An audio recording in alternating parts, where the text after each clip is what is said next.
Hello everyone. This class is for fourth sem batch. Ghosts হচ্ছিল আমাদের এবং সেই ঘোস্ট 3 অ্যাক্ট যে ট্র্যাজেডি হেনরিক ইবসেনের সেটা আমরা অ্যাক্ট ওয়ানের সামারিটা অলরেডি প্রায় লাস্ট অব্দি পৌঁছে গেছি আমরা। এবং যে কোয়েশ্চেন্সগুলো অলরেডি আমরা ডিসকাস করেছি দেখবি, যারা আগের ক্লাসগুলো মিস করে গেছে শুনে নিবি, সেখানে কিন্তু অলরেডি আমরা অনেক কোয়েশ্চেন পেয়েছি। অ্যাক্ট ওয়ানের আগে ইন্ট্রোডাকশন পোর্শন থেকে অনেকগুলো কোয়েশ্চেন আমরা দেখেছি। যেমন ধরো কখন লেখা হয়, এটা কখন মঞ্চস্থ করা হয়, থিমটা কি, তারপর ধরো টাইটেলের সিগনিফিকেন্স, এটা কারা মঞ্চস্থ করে, বা ধরো ক্যারেক্টার্সগুলো, এই সমস্ত সামারিগুলো, এই সমস্ত জিনিসগুলো অলরেডি আমরা দেখেছি। অ্যাজ ওয়েল অ্যাজ আমরা কিন্তু ফার্স্ট অ্যাক্টের অনেকগুলো কোয়েশ্চেন দেখেছি। মেন ক্যারেক্টার্সগুলো অলরেডি কিন্তু আমাদের কাছে ইন্ট্রোডিউস হয়ে গেছে। ক্যাপ্টেন অ্যালভিং, তার চরিত্রের বর্ণনা আমরা পেয়ে গেছি অলরেডি, আরও ভালো করে পাবো আজকের ক্লাসটাতে। অ্যাক্ট ওয়ানের একদম শেষ দিকটাতে আরও ভালো করে আমরা সেখানটা দেখব। তার সঙ্গে আমরা দেখেছি মিসেস অ্যালভিংয়ের চরিত্রের কথা পেয়েছি, প্যাস্টার ম্যান্ডার্সকে দেখেছি, ওসওয়াল্ড অ্যালভিংকে দেখেছি, রেজিনা ইংস্ট্র্যান্ড, জেকব ইংস্ট্র্যান্ড, যতগুলো মেজর ক্যারেক্টার্স আছে হেনরি গিবসনের এই প্লেতে, অলমোস্ট অল দ্য ক্যারেক্টারের সঙ্গে আমাদের একটা ইন্ট্রোডাকশন কিন্তু অলরেডি ঘটে গেছে। যে কোয়েশ্চেনগুলো অলরেডি আমরা অ্যাক্ট ওয়ান থেকে দেখেছি, যেমন সবচেয়ে প্রথমে দেখেছি জেকব ইংস্ট্র্যান্ড, তার অ্যালভিংদের বাড়িতে আসার উদ্দেশ্য কী, নাটকটার সেটিংটা কোথায় হচ্ছে, মানে নাটকে যে গল্পটা ঘটছে সেটা কোথায় ঘটছে, কাদের গৃহস্থালিতে, কাদের বাড়িতে ঘটছে সেটা দেখেছি আমরা। জেকব ইংস্ট্র্যান্ডের পরিকল্পনা কী ছিল, সিমেন্স হোম নিশ্চয়ই মনে আছে। জেকব ইংস্ট্র্যান্ড তার মেয়েকে কেন তার সঙ্গে নিয়ে যেতে চেয়েছিল, মেয়ে দ্যাট ইজ রেজিনা ইংস্ট্র্যান্ড কেন তার বাবাকে ঢুকতে দিতে চায়নি, মনে আছে নিশ্চয়ই, আনপ্রেজেন্টেবল বা তাকে আনপ্লেজেন্ট লাগছিল। He was not looking good, he was looking ungentle, মানে অ্যাবসলিউটলি অমার্জিত লাগছিল তাকে। As a result of it she was not allowing her father to enter the household of the Alving family. এবং তার সঙ্গে আমরা দেখলাম যে বাবা চলে যাওয়ার পরে প্যাস্টা ম্যান্ডাস ঢুকলো। প্যাস্টা ম্যান্ডাস কি অ্যাডভাইস দিল রেজিনা ইংস্ট্র্যান্ডকে, প্যাস্টা ম্যান্ডাসে আসার কারণ ছিল কি, মনে করো দেখো অরফ্যানেজটার নাম আমরা পেয়েছি, সেই অরফ্যানেজটা ইন্স্যুরেন্স করাতে কেন রাজি ছিল না প্যাস্টা ম্যান্ডাস। প্যাস্টা ম্যান্ডাস যে বইগুলো দেখলো সেই বইগুলো নিয়ে তার আপত্তির কারণ কী ছিল, প্যাস্টা ম্যান্ডাস কি অ্যাডভাইস দিল মিসেস অ্যালভিংকে। এবং তারপরে সবচেয়ে ইম্পর্টেন্ট যে জিনিসটা আমরা কালকে দেখেছি সেটা কিন্তু মাথায় রাখতে হবে, সেটা হচ্ছে Pastor Manders as he was not fully aware about the unfortunate tragedy which Mrs Alving had to face in her conjugal life. তার বৈবাহিক জীবনে যে ট্র্যাজেডি তাকে ফেস করতে হয়েছিল, যেহেতু প্যাস্টা ম্যান্ডাসের ব্যাপারটা জানা ছিল না, according to him Mrs Alving was not an ideal wife nor she was an ideal mother. এবং তার এই বক্তব্যের পেছনে মনে আছে নিশ্চয়ই গিল্ট লেডেন মাদার, ওইটাই লাস্ট দেখেছিল আমরা। খুব ইম্পর্টেন্ট লাইন হয় যে why according to Pastor Manders she, that is Mrs. Alving, she was not an ideal wife or she was not an ideal mother. Why? কি কারণে তার এই ধারণা, দুটো কিন্তু আলাদা প্রশ্ন। আইডিয়াল মাদার নয় এই কারণে তার ধারণা হয়েছিল কারণ তার মতে একজন আইডিয়াল মাদার উইল অবভিয়াসলি তার সন্তানকে সবসময় নিজের সঙ্গে রাখবেন। She will rather take care of the child's education, তার আপব্রিঙ্গিং নিজের হাতে করবেন। কিন্তু সেটা মিসেস অ্যালভিংয়ের ক্ষেত্রে ঘটেনি। মিস অ্যালভিং কিন্তু তাকে প্যারিসে বোর্ডিং স্কুলে পাঠিয়ে দিয়েছিলেন, এবং যতদিন পর্যন্ত ক্যাপ্টেন অ্যালভিং জীবিত ছিলেন ততদিন কিন্তু ক্যাপ্টেন অ্যালভিং জীবিত থাকাকালীন তার ছেলেকে তার বাড়িতে আসতে দেননি। Naturally because of this reason, according to Pastor Manders, Mrs Alving was not an ideal mother. However the reality, the real truth was not known to him. এখানে এই কোয়েশ্চেনটা মাথায় রাখতে হবে যে কেন প্যাস্টার ম্যান্ডাস তাকে আইডিয়াল মা মানতে রাজি নয়, আর তার সঙ্গে এটাও মাথায় রাখতে হবে যে কেন তাহলে আইডিয়াল মা হয়ে উঠতে পারেনি মিসেস অ্যালভিং, কেন ছেলেকে দূরে পাঠিয়ে দিয়েছিল। It is obviously A very hard decision for any mother. তার ছেলেকে বোর্ডিং স্কুলে পাঠিয়ে দেওয়া, তার ছেলেকে নিজের সঙ্গে না রাখা, obviously this is a very hard a very rough decision. But today in our today's class we will come to know Mrs Alving Pastor ম্যান্ডাসকে পুরো স্টোরিটা রিভিল করবে, যেটা অলরেডি আমরা ডিসকাস করে নিয়েছি যে কেন তার সন্তানকে সে নিজের সঙ্গে রাখেনি। Obviously, because she was very afraid. Captain Alving was a kind of an immoral person, a licentious person, a lustful person, and she was afraid that যদি ওসওয়াল্ড অ্যালভিংকে রাখা হয়, প্রবাবলি মিস্টার অ্যালভিং, ক্যাপ্টেন অ্যালভিংয়ের ইমরালিটির যে ছাপ, ইমরালিটির যে একটা ছোঁয়া কিন্তু তার সন্তানেরও লাগবে, সেটা তিনি চাননি। এই কারণে ডেসপারেটলি নিজে যন্ত্রণা ভোগ করেও নিজেকে সন্তানের থেকে দূরে তিনি করে নিয়েছিলেন এবং সন্তান থেকে যাতে করে এই ছোঁয়াটা না লাগে ক্যাপ্টেন অ্যালভিংয়ের, সেই কারণেই কিন্তু সন্তানকে দূরে রেখেছিলেন। এবং ওয়াইফ হিসেবে কেন আইডিয়াল নয়, ওয়াইফ হিসেবে কেন আইডিয়াল নয় সেটাও প্যাস্টার ম্যান্ডাস ব্যাখ্যা দিয়েছে। কারণ বিয়ের 1 বছরের মধ্যেই Mrs Alving she rather left her husband and she came to Pastor Manders. এখানে প্যাস্টার ম্যান্ডাসের বক্তব্য ছিল যখন কোনো একটা লিগ্যাল ম্যারেজ হবে, no matter how much you are suffering, no matter whatever you are facing in your conjugal life, it is your duty, it is your responsibility to follow that marriage, or rather to cope up along with the situation. তো সেটা যেহেতু Mrs অ্যালভিং করতে পারেননি, সেই কারণে Mrs অ্যালভিং ideal ওয়াইফও নয় according to Pastor ম্যান্ডাস। এই পুরো ধারণাগুলো প্যাস্টার ম্যান্ডাসে পাল্টে যাবে যখন he will come to know about the actual reality, when he will come to know about the true story, then his conception, his entire conception will absolutely get transformed. তখন কিন্তু পরিবর্তনটা হবে। তার সঙ্গে আরও একটা কোয়েশ্চেন আমরা আগের ক্লাসে দেখেছিলাম, প্যাস্টার ম্যান্ডাসের নিজের ওপরে গর্ব কী নিয়ে। Pastor Manders and Mrs Alving, they liked each other, they loved each other, and naturally it is very difficult for a man when he is in love with a lady, এবং সেই মেয়ে যখন তার কাছে নিজে স্বেচ্ছায় আসবে তাকে ফিরিয়ে দেওয়া, it is something which is very difficult. Obviously that lady is someone who is loved by you, but Pastor Manders remained মরাল.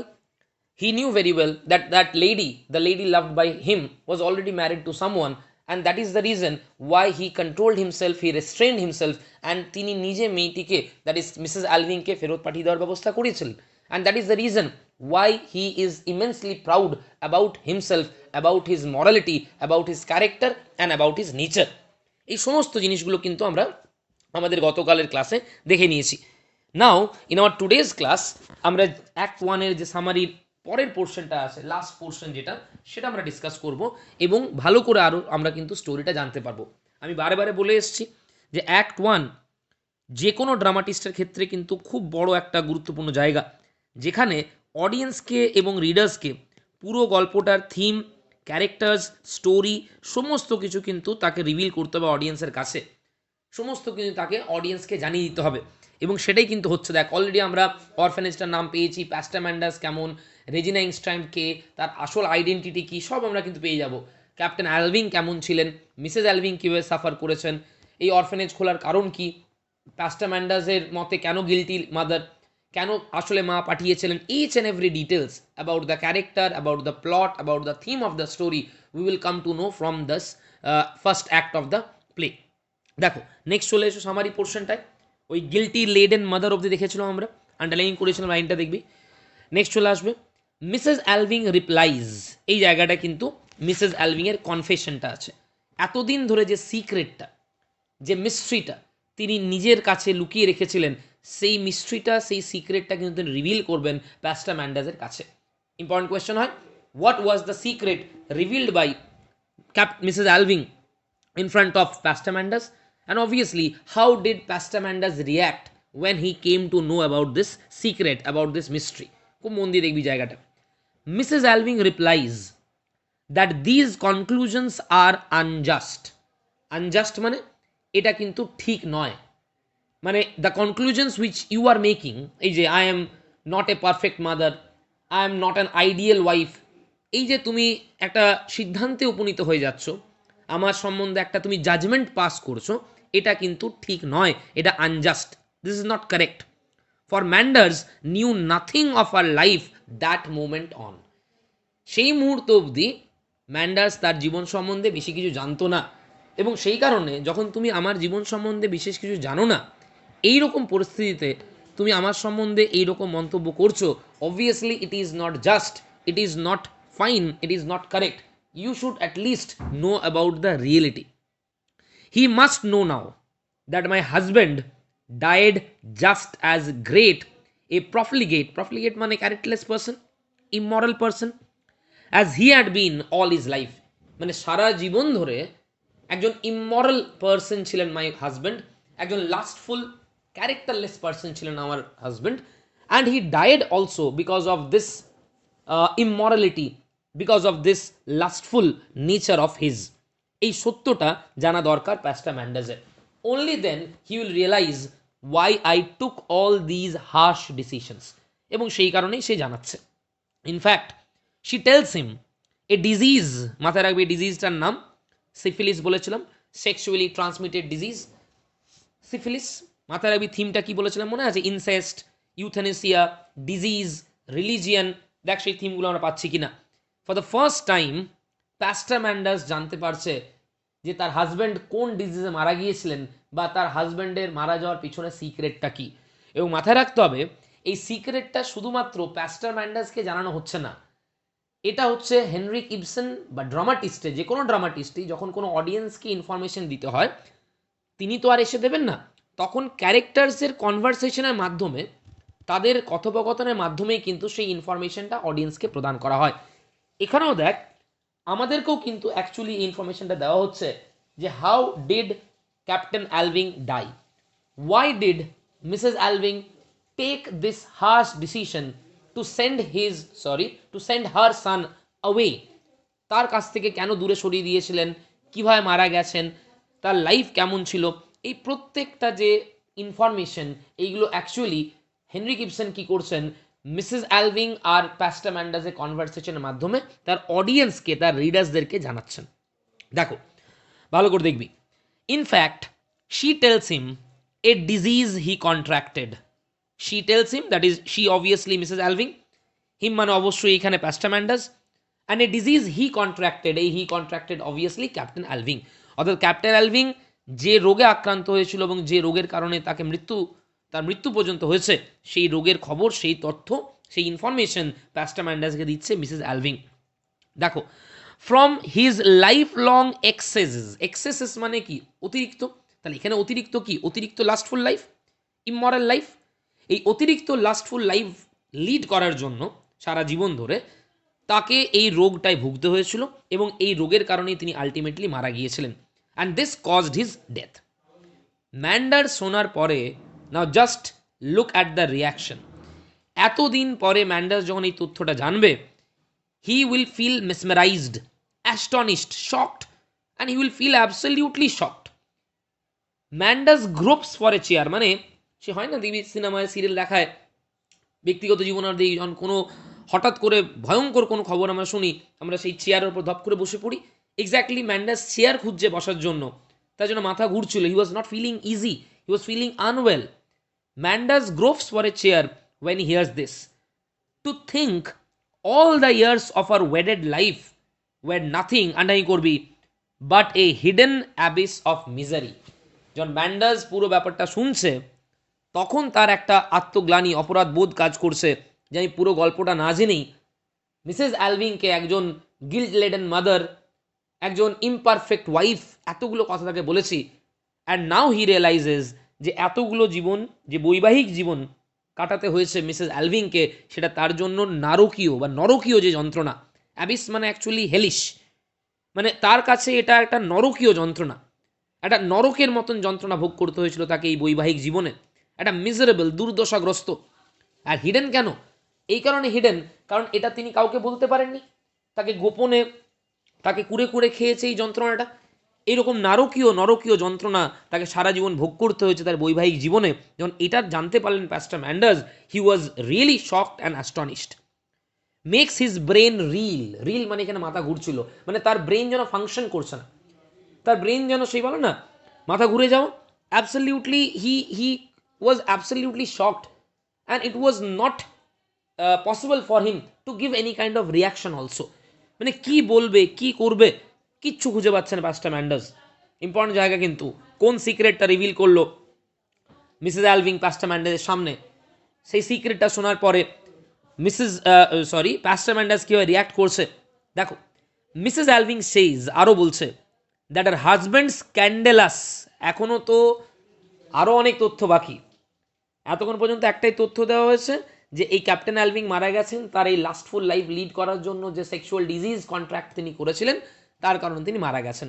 এখনও আরও একটা ভয়ঙ্কর তথ্য দেওয়া বাকি, যে এই প্যাস্টার ম্যান্ডাসের যে লাস্টফুল লাইফ, সেই লাস্টফুল লাইফের একজন সঙ্গী হচ্ছেন কিন্তু জোয়ানা ইনস্ট্যান্ড, এবং তাদের এই ইমমরাল রিলেশনশিপের ফলেই কিন্তু জন্ম রেজিনা ইনস্ট্যান্ডের। তাহলে Regina Engstrand is actually not the daughter of Jacob Engstrand, এই তথ্যটা এখনও জানার বাকি প্যাস্টার ম্যান্ডাসের। ভেবে দেখ সেটা জানার পরে কি রিয়াক্ট করবে। দেখো Mrs Alving says that our husband's scandalous conduct, scandalous মানে কলঙ্কজনক, কন্ডাক্ট মানে বিহেভিয়ার, তার এই কলঙ্কজনক আপত্তিকর যে behaviour, invaded the walls of this very house. Invaded মানে জেনারেলি অ্যাট্যাক হয়, আক্রমণ, মানে আমার হাজব্যান্ডের এই কলঙ্কজনক লাইসেন্সিয়াস লাস্টফুল ইমমরাল লাইফ এই চার দেওয়ালের বাইরে তিনি সীমাবদ্ধ রাখেননি, এই চার দেওয়ালের মধ্যেও কিন্তু প্রবেশ করেছিল। তার মানে কি বলতে চাইছেন বুঝতে পারছিস? চার দেওয়ালের মধ্যে মানে কি, জোয়ানা ইংস্ট্যান্ডের সঙ্গে, মাদার অফ রেজিনা ইংস্ট্যান্ড, তার সঙ্গে তার ইমমরাল রিলেশনশিপ, সেই কথাটা উল্লেখ করছেন। অর্থাৎ শুধুমাত্র বাইরে তার এই ইমমরাল লাইফ তিনি লিড করেছেন তাই নয়, এই ঘরের মধ্যে রেজিনা ইংস্ট্যান্ডের যে মাদার জোয়ানা ইংস্ট্যান্ড, তার সঙ্গেও কিন্তু তার একটা ইমমরাল একটা সম্পর্কের কথা তিনি জানাবেন এরপরে প্যাস্টার ম্যান্ডাসকে। দেখো, invaded the walls of this very house. She witnesses Alving's approaches to the servant Joanna. My husband had his will of that girl.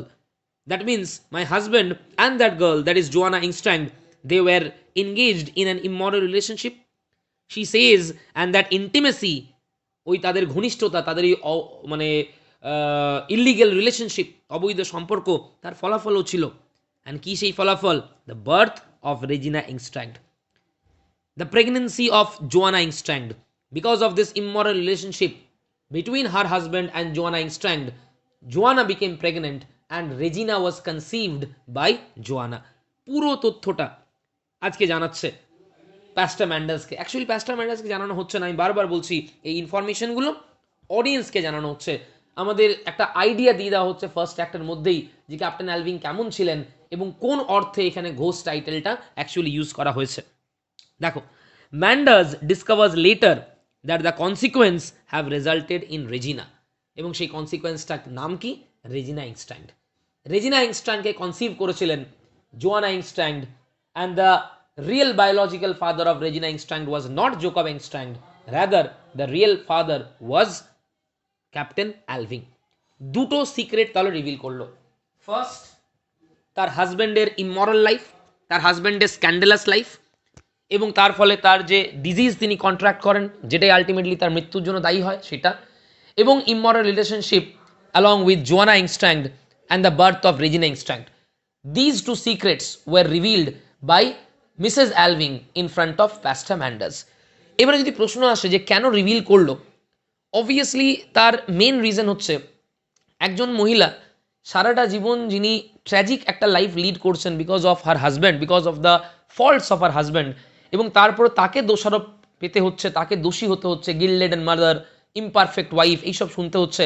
Ultimately it was not possible for Mrs Alving to tolerate this anymore, and that is the reason why she is finally revealing all the secrets in front of pastor ম্যান্ডার্স।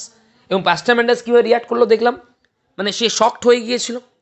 His brain was not functioning, his brain was not working, he was not feeling easy, he was feeling uneasy. এবং যখন এটা শুনবে, এটা শোনার পরে আরও কিন্তু চমকে যাবে, আশ্চর্য হবে প্যাস্টার ম্যান্ডার্স যে রেজিনা ইংস্ট্যান্ডের আসল পিতৃ পরিচয় কি। তার কারণটা ভাবতে হবে, এই জেকব ইংস্ট্যান্ড আর জোয়ানা ইংস্ট্যান্ডের বিয়েটা দিয়েছিল কিন্তু তোমার প্যাস্টার ম্যান্ডার্স, এবং জেকব ইংস্ট্যান্ড যখন বিয়ে করেছিল সে পুরোটা জেনেই কিন্তু বিয়ে করেছিল। এবারে বুঝতে পারছিস কেন জেকব ইংস্ট্যান্ডের রেজিনা ইংস্ট্যান্ডের প্রতি, সেই মেয়ের প্রতি যে ভালোবাসাটা থাকে, যে স্নেহটা থাকে সেটা নেই, কেন এত ইজিলি তাকে একজন প্রস্টিটিউট হিসাবে নিজের সিমেন সোমে কাজে লাগাতে সে পারছে, বা এই সিদ্ধান্তর কথা সে ভাবতেই পারলো কীভাবে, বুঝতে পারছি নিশ্চয়ই, because he knew very well that Regina Engstrand was not his biological daughter, rather Regina Engstrand was the illegal daughter of captain Alving. এটা যখন শুনবে না প্যাস্টার ম্যান্ডার্স, সে চমকে যাবে, এবং প্যাস্টার ম্যান্ডার্স আরও জানবে যে তার বিয়ে দেওয়ার ব্যবস্থা কিন্তু করেছিলেন, জোয়ানার বিয়ে দেওয়ার ব্যবস্থা কিন্তু করেছিলেন কে না, মিসেস অ্যালভিং। ভাবতে পারছিস মিসেস অ্যালভিং এর লাইফটা। when you will come to know about this immoral life of your husband, and then you will have to make arrangement in order to protect the reputation of that immoral husband, it is really a very difficult situation for a wife, rather an impossible situation for a wife. এরপরে প্যাস্টার ম্যান্ডার্স বুঝবে যে কেন সন্তানকে দূরে সরিয়ে দিয়েছিল, কেন সে এইরকম বিয়ের জীবন থেকে পালিয়ে যাওয়ার চেষ্টা করেছিল 1 বছরের মধ্যে। দেখে যাবি জায়গাটা। মিসেস অ্যালভিং গোজ অন, মিসেস অ্যালভিং আজকে কিন্তু সমস্ত সিক্রেট একের পর এক রিভিল করছেন। এবার থার্ড সিক্রেট রিভিল করার পালা, যে কিভাবে তিনি নিজে ব্যবস্থা করে, ডাউরির ব্যবস্থা করে, জেকব ইংস্ট্যান্ডকে পয়সার লোভ দেখিয়ে রেজিনা ইংস্ট্যান্ডের সঙ্গে তার জোয়ানা ইংস্ট্যান্ডের সঙ্গে তার বিয়ে দিয়েছিলেন। দেখো, Mrs. Alving goes on to describe how she sat up with her husband during his drinking bouts. That is, তার মাতলামো, তার মদ্যপান করার সময় তিনি তাকে সঙ্গ দিতেন। এটা কতটা tough for a lady, can you imagine? এবং কেন সঙ্গ দিতেন? শি লাভড ইট, তার জন্য? Absolutely not.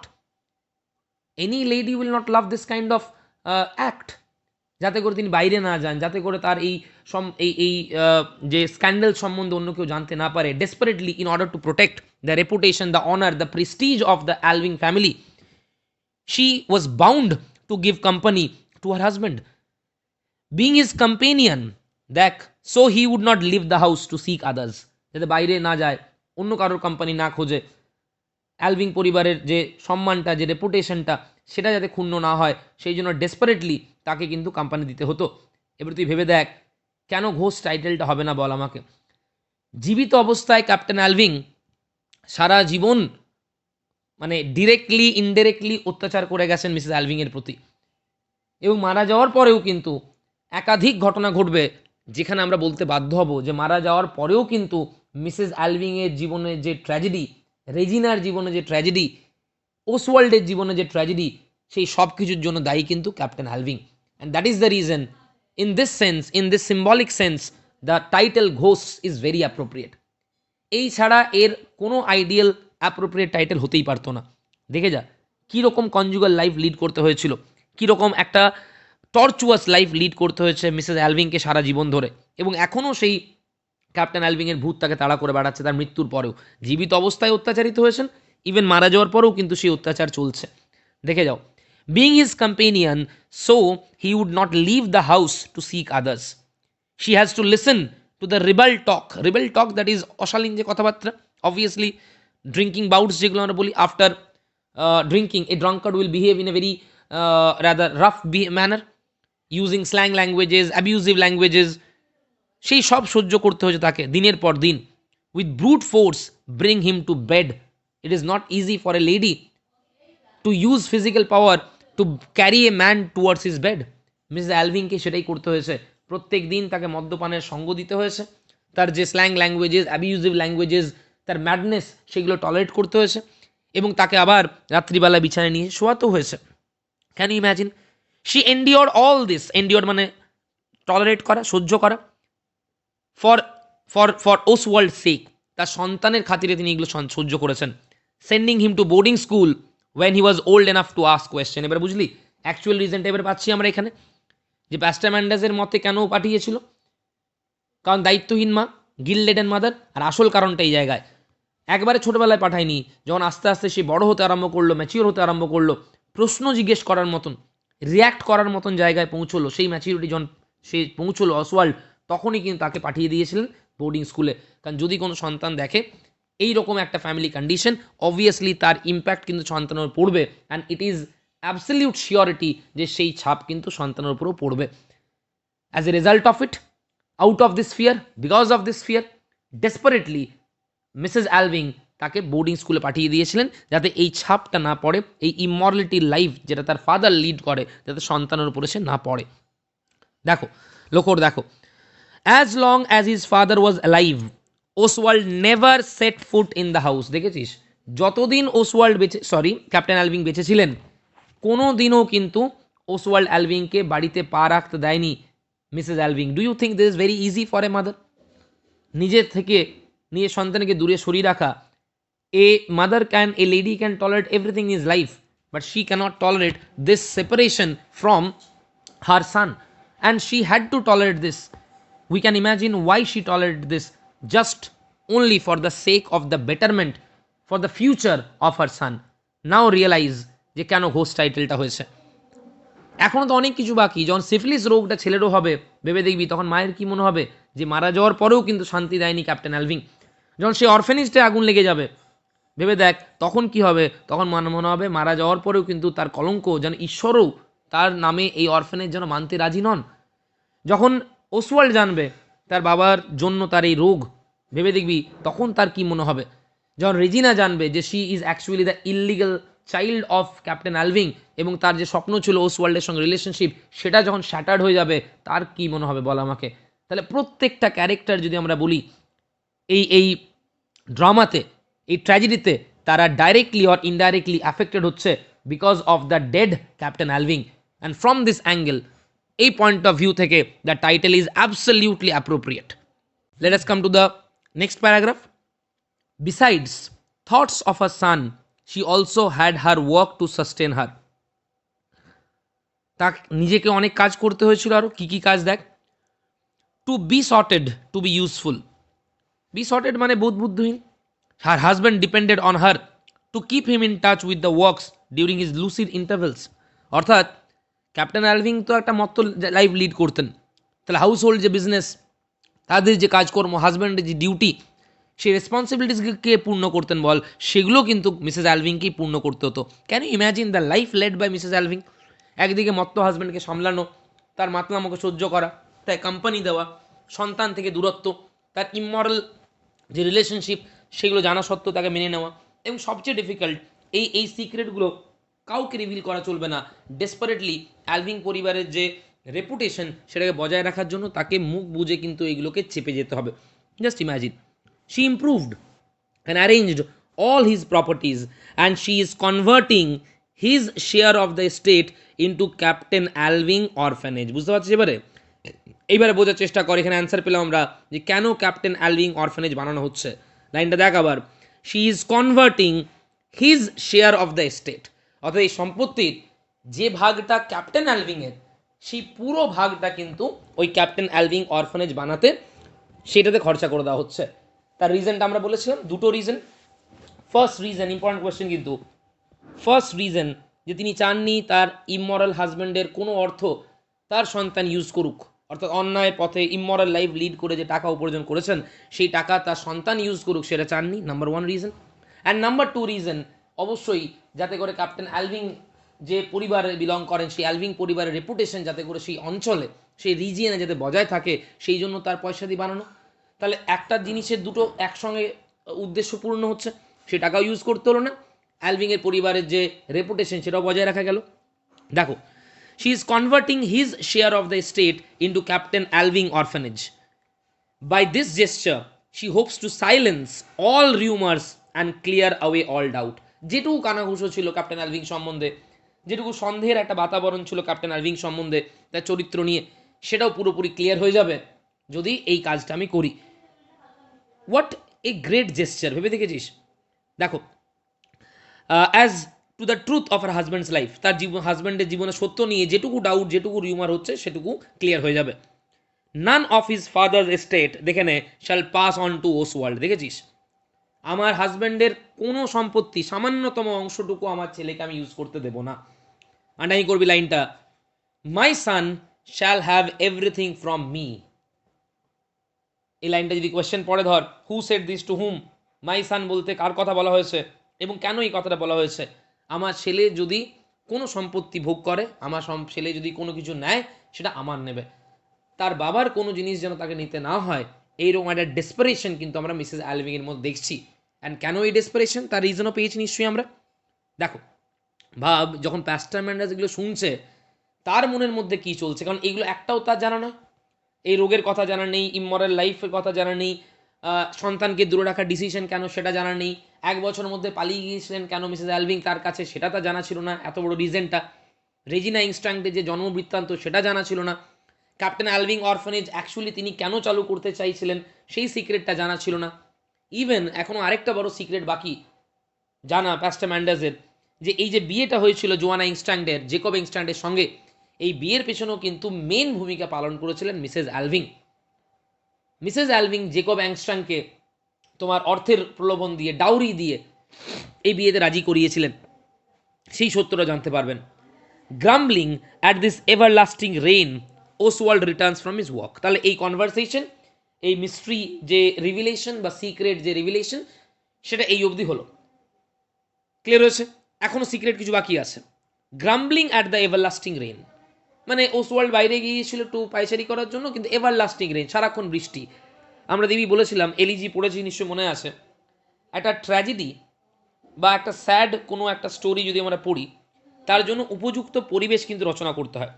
যেহেতু তোদের এলিজি মনে আছে, এলিজি যেহেতু একটা সং অফ ল্যামেন্টেশন, একটা সং অফ মোর্নিং, সেই জন্য দেবী কবিতার শুরুতেই কিন্তু অন্ধকার পরিবেশ, রাত্রি নেমে এসছে, গবাদি পশুরা বাড়ি ফিরে আসছে শান্তভাবে, ক্লান্ত কৃষক বাড়ি ফিরে আসছে, এইরকম একটা মৃত্যু ঘণ্টা, এইরকম কিন্তু একটা স্যাড অ্যাটমসফিয়ার তৈরি করেছিলেন Thomas Gray in order to suit the subject of the poem.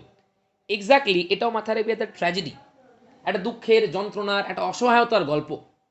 তার সঙ্গে দেখ উপযুক্ত পরিবেশ, এভার লাস্টিং রেইন, যেন পরিবেশের মধ্যেও এই যে সাফারিং অফ মিসেস অ্যালভিং সেই ছাপ, সেইটা যেন আমরা প্রকৃতির মধ্যেও দেখতে পাচ্ছি। গ্রাম্বলিং মানে বিরক্ত প্রকাশ করা। Grumbling at this everlasting rain, Oswald returns from his work. Oswald হাঁটতে গিয়েছিল, ফিরে আসছে। এদিকে কিন্তু কনভারসেশন চলছে, কার সাথে কার, মানে দুটো জিনিস একসঙ্গে হচ্ছে। একদিকে conversation between Mrs Alving and pastor Manders, আর একদিকে দেখানো হচ্ছে যে ওসওয়াল্ড অ্যালভিং পাইচারি করতে গিয়েছিল, কিন্তু বৃষ্টির কারণে সে অত্যন্ত বিরক্ত হয়ে বাড়ি ফিরে আসছে। Regina announces that dinner is ready. Dinner ready হয়ে গেছে। Oswald follows her into the dining room to uncork the wines, that is to open the bottle of wines. Uncork মানে তার চিপি খোলা। এখানে ভয়ঙ্কর একটা ঘটনা ঘটবে, দেখবি কিন্তু খুব ইম্পর্টেন্ট জায়গা, কয়েকটা লাইন খুব ইম্পর্টেন্ট আছে। মিন ওয়াইল, ইতিমধ্যে ওইদিকে যখন ওসওয়াল্ড অ্যালভিং আনকর্ক করছে ওয়াইন্সগুলোকে, রেজিনা ইংস্ট্যাং ডিনার রেডি করছে, ইতিমধ্যে Manders and Mrs Alving discuss the dedication ceremony for the opening of the orphanage the next day. মানে তার পরের দিন এই অরফানেজের ওপেনিং হবে এবং সেখানে ডেডিকেট করা, উৎসর্গ করা বা সেই প্রোগ্রাম নিয়ে, সেই অনুষ্ঠান নিয়ে আলোচনা করছেন। এখানে কিন্তু আর ইম্পর্টেন্ট নয় কনভারসেশনটা। এবার এই কনভারসেশনটা আবার অ্যাক্ট 2 আমরা দেখব। এখানে ইম্পর্টেন্ট একটা ঘটনা ঘটবে এরপরে। মিসেস অ্যালভিং আর প্যাস্টার ম্যান্ডাস একটা রুমে আছেন, তারা এই ওপেনিং সেরিমনি নিয়ে, ডেডিকেশন নিয়ে, প্রোগ্রাম নিয়ে আলোচনা করছেন। আর একটা রুমে কিন্তু রেজিনা ইংস্ট্যান্ড আর ওসওয়াল্ড অ্যালভিংয়ের তাদের কিন্তু কথোপকথন শুনবেন, যেটা চমকে দেবে মিসেস অ্যালভিংকে। কারণ এই রেজিনা ইংস্ট্যান্ড আর ওসওয়াল্ড অ্যালভিং এরা কেউই জানে না যে they are actually half sister, half brother, বা স্টেপ সিস্টার, স্টেপ ব্রাদার। তাদের জানা নেই এটা। As a result of it, Oswald Alving was attracted to Regina Engstrand. এবং যখন এই কথোপকথন শুনবে রেজিনা ইংস্ট্যান্ডের সঙ্গে ওসওয়াল্ড অ্যালভিংয়ের, মিসেস অ্যালভিং কিন্তু উন্মাদের মতন কথা বলবে। সে ভুলেই যাবে যে এটা ওসওয়াল্ড অ্যালভিং আর রেজিনা ইংস্ট্যান্ড কথা বলছে। হঠাৎ করে তার মনে হবে যেন ক্যাপ্টেন অ্যালভিং আর জোয়ানা ইংস্ট্যান্ড কথা বলছে। কারণ জোয়ানা ইংস্ট্যান্ড আর ক্যাপ্টেন অ্যালভিং যখন তাদের মধ্যে এই ইললিগেল ইমমরাল রিলেশনশিপ ছিল, এইরকমই তারা গোপনে কথা বলতো, যেটা অনেকবার সামনে থেকে প্রত্যক্ষ করেছেন মিসেস অ্যালভিং। আজকে সেই কথোপকথন যখন শুনবেন তার সন্তানের সঙ্গে রেজিনা ইংস্ট্যান্ডের, তিনি ভুলেই যাবেন প্রেজেন্ট, এবং তার জন্য মনে হবে সেই অতীতের সেই ভয়ঙ্কর স্মৃতিগুলো যেন ফিরে এসছে। দেখেছিস গোস্ট, ক্যাপ্টেন অ্যালভিং মারা যাওয়ার পরেও যেন তাকে তাড়া করে বেড়াচ্ছেন। খুব গুরুত্বপূর্ণ জায়গা, দেখবি কিন্তু এই জায়গাটা।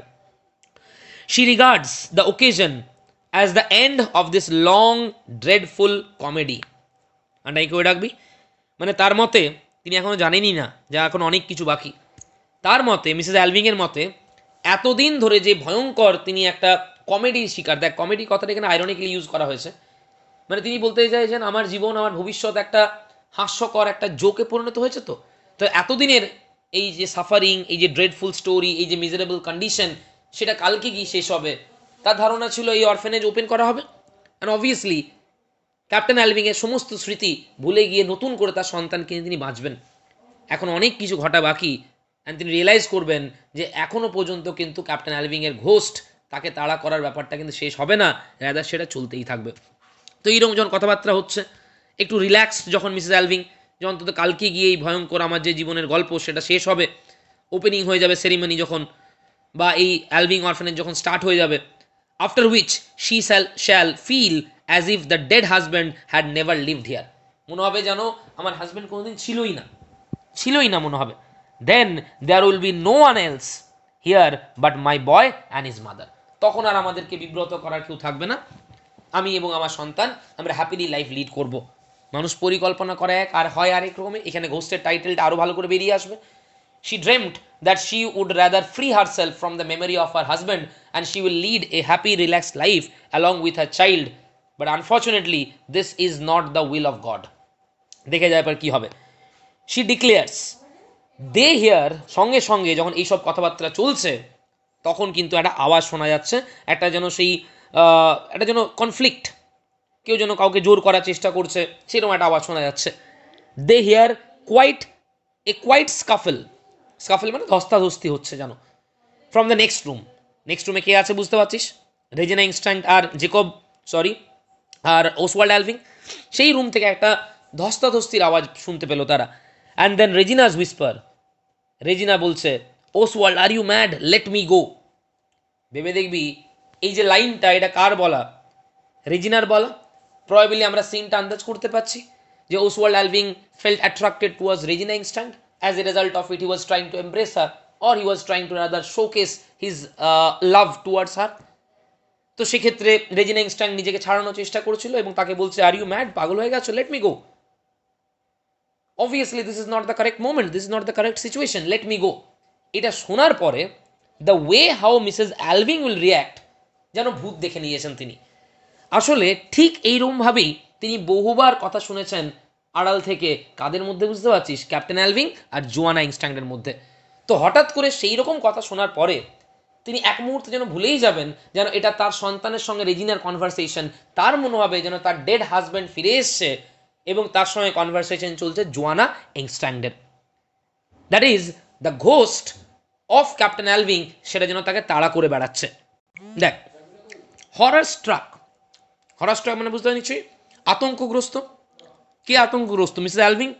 দেখ, হরার স্ট্রাক রিয়াকশনটা দেখবি, ঘোস্ট দেখলে মানুষ যেন আতঙ্কগ্রস্ত হয়, ভয়ভীত হয়, আশঙ্কিত হয়। এক্স্যাক্টলি এই কথাটা শুনে তিনি যেন সেই ভূত দেখে নিয়েছেন। Mrs Alving hoarsely, that is in a very rough manner, whispers to Manders, ghosts. দেখেছিস, ঘোস্টস প্লুরাল কেন ইউজ করা হয়েছে? কেন Joanna Alving is not alive, captain Alving is not alive. এবং এই রেজিনা ইনস্ট্যান্ট আর ওসওয়াল্ড অ্যালভিং এর কথোপকথন শুনে তার মনে হচ্ছে যেন এটা তাদের দুজনের কনভারসেশন নয়, যেন the ghost of captain Alving and the ghost of Joanna Engstrand, তারা যেন ফিরে এসছে এবং তাদের এই কনভারসেশন চলছে। এবং মিসেস অ্যালভিং এর ক্ষেত্রে এটা মনে হওয়াটা অস্বাভাবিক কিছু নয়, কারণ সারাটা জীবন ধরে তিনি কিন্তু এইরকম ফেস করে গেছেন সিচুয়েশন। তো ন্যাচারালি যখন সেরকম সিচুয়েশন, সেরকম একই ধরনের কথাবার্তা আবার তিনি শুনছেন, she was really horror-struck and she felt as if the ghost of Joanna Engstrand and Captain Alving তারা যেন ফিরে এসছে এবং তাদের মধ্যে যেন এই কথোপকথন হচ্ছে। দেখো, ghosts the couple in the conservatory মানে যেটা কবরস্থান আমরা বলছি, over again and I go রাখবি, কাপল বলতে কাদের কথা বলা হয়েছে? ক্যাপ্টেন অ্যালভিং আর জোয়ানা ইনস্ট্যান্ট, তারা যেন কবর থেকে আবার ফিরে এসছে। ম্যান্ডার্স ইজ বিউল্ডার, ম্যান্ডার্স চমকে গেছে, কেন এরকম কথা বলছে? দেন নলেজ ডনস, তারপর সে রিয়েলাইজ করলো। নলেজ ডনস মানে কি? Then he came to understand. What are you saying, কি বলছো তুমি? রেজিনা ইসি, মানে তখন রিয়েলাইজ করেছে যে তাহলে রেজিনা ক্যাপ্টেন অ্যালভিং এর সন্তান। This dangerous secret was revealed to pastor Manders. Miss Alving nods, মাথা নেড়ে সম্মতি দিয়ে জানাচ্ছে, yes you are correct, Regina Engstrand is not the daughter of Jacob Engstrand, rather she is the daughter of Captain Alving. She is the result of the immoral relationship between Captain Alving and Joanna Engstrand. Miss Alving nods helplessly, the curtain comes down. এই অবস্থায় first act শেষ হচ্ছে, পর্দা নিচে নেমে আসছে। এবার তুই ভেবে দেখ কত পারফেক্ট একজন ড্রামাটিস্ট। কেন আমি পারফেক্ট ড্রামাটিস্ট বলছি সেটাও ভাববি। একজন ড্রামাটিস্টের সবচেয়ে প্রথম কর্তব্য হচ্ছে তার অ্যাক্ট ওয়ানে যেটা আমরা বলছি exposition as well as the conflict, সেইটাকে দেখিয়ে দেওয়া। এখানে থিম থেকে শুরু করে, ক্যারেক্টার্স থেকে শুরু করে, সিক্রেটগুলো থেকে শুরু করে, এমনকি টাইটেলের কোন জায়গাটাকে হাইলাইট করা হয়েছে বা টাইটেলটা কী আকারে এখানে ইউজ করা হয়েছে, সমস্ত কিছু সম্বন্ধে কিন্তু ফার্স্ট অ্যাক্টের মধ্যেই আমাদের কিন্তু একটা আইডিয়া, রিডার্সকে এবং অডিয়েন্সকে কিন্তু একটা আইডিয়া দিয়ে দিচ্ছেন হেনরিক ইবসেন তার ফার্স্ট অ্যাক্টের মধ্যেই। এবং ভেবে দেখ কতটা গুরুত্বপূর্ণ এই টাইটেলটা, কারণ এই ঘোস্ট ওয়ার্ডটা ইউজ করছেন কে না মিসেস অ্যালভিং। তিনি কিন্তু তার প্যাস্টার ম্যান্ডারের সঙ্গে কনভারসেশনের সময় ইউজ করছেন, অর্থাৎ কোন দিক থেকে টাইটেলটা এখানে ঘোস্ট সেটা সম্বন্ধে কিন্তু আমরা একটা আইডিয়া এখানে পেয়ে যাচ্ছি। সো যে পোর্শনটা আজকে আমরা করলাম অ্যাক্ট ওয়ানের শেষের দিকে, অ্যাক্ট ওয়ানের শেষের দিকে পোর্শনটা, সেখান থেকেও কিছু ইম্পর্টেন্ট কোয়েশ্চেন আছে। যেমন ধরো এই হিডেন অ্যাবিস অফ মিজারি কার সম্বন্ধে বলা হয়েছিল এটা? দ্য সিক্রেটস যেগুলো রিভিল করলেন প্যাস্টা ম্যান্ডারের সামনে মিসেস অ্যালভিং, কীভাবে রিয়াক্ট করলো প্যাস্টা ম্যান্ডার্স সেটা দেখলাম আমরা। তারপর ধরো my son shall have everything from me, এই লাইনটা কে বলেছে, কি বলতে চেয়েছে? ক্যাপ্টেন অ্যালভিং অরফানেজ খোলার পেছনে তার উদ্দেশ্য কী ছিল, বোঝা যায় তার সন্তানকে সে কেন বোর্ডিং স্কুলে পাঠিয়েছিল, তার অ্যাকচুয়াল রিজনটা কি, এবং তার সঙ্গে when she came to know about the conversation between Regina Engstrand and Oswald Alving, she felt confused and she thought that actually Captain Alving and Joanna Engstrand, they came back from the conservatory and they were having a conversation. খুব vital line, ghosts, the couple in the conservatory are over again. কে বলছে, কাকে বলছে, কোন সিচুয়েশনে বলছে, কি বলতে চাইছে, বোঝা গেছে কথাটা? আর ওই লাইনটাও দেখবো, দিস লং ড্রেডফুল কমেডি, এ আমার জীবন যেটা একটা ড্রেডফুল কমেডিতে পরিণত হয়েছে, একটা উপহাসে পরিণত হয়েছে, একটা যন্ত্রণাদায়ক একটা নাটকে পরিণত হয়েছে, that life will ultimately come to an end. She was very hopeful, আগামীকাল এই ক্যাপ্টেন অ্যালভিং অরফেনেজ ওপেনিং হবে and then everything will come to an end. এতদিন ধরে যে আতঙ্ক আমাকে তাড়া করে বেড়াচ্ছে, যে স্মৃতি, যে দুর্ভাগ্যজনক স্মৃতি আমাকে তাড়া করে বেড়াচ্ছে মিস ক্যাপ্টেন অ্যালভিংয়ের, সেটা থেকে মুক্তি পাবো এবং শান্তিতে নিজের সন্তানকে নিয়ে বসবাস করবো। Unfortunately she is very wrong, God has something else, গডের উইল সামথিং এলস। অ্যান্ড সেই জায়গাটা শুরু হয়ে গেল কিন্তু যখন কনভারসেশন শুনছেন রেজিনার সঙ্গে ওসওয়াল্ড অ্যালভিংয়ের। হোপফুলি অ্যাক্ট 1 সম্বন্ধে কোনো ডাউট থাকবে না। একটু ভালো করে অ্যাক্ট 1-এর ক্লাসগুলো শুনে নিবি। In our next class, that is tomorrow's class, আমরা অ্যাক্ট 2-তে যাবো অ্যান্ড অবভিয়াসলি উইল সি সেখানে আরও কী কী সিক্রেট রিভিল করছেন মিসেস অ্যালভিং, ক্যাপ্টেন অ্যালভিং সম্বন্ধে, রেজিনা এংস্ট্রাং সম্বন্ধে, জেকব এংস্ট্রাং সম্বন্ধে বা জোয়ানা এংস্ট্রাং সম্বন্ধে।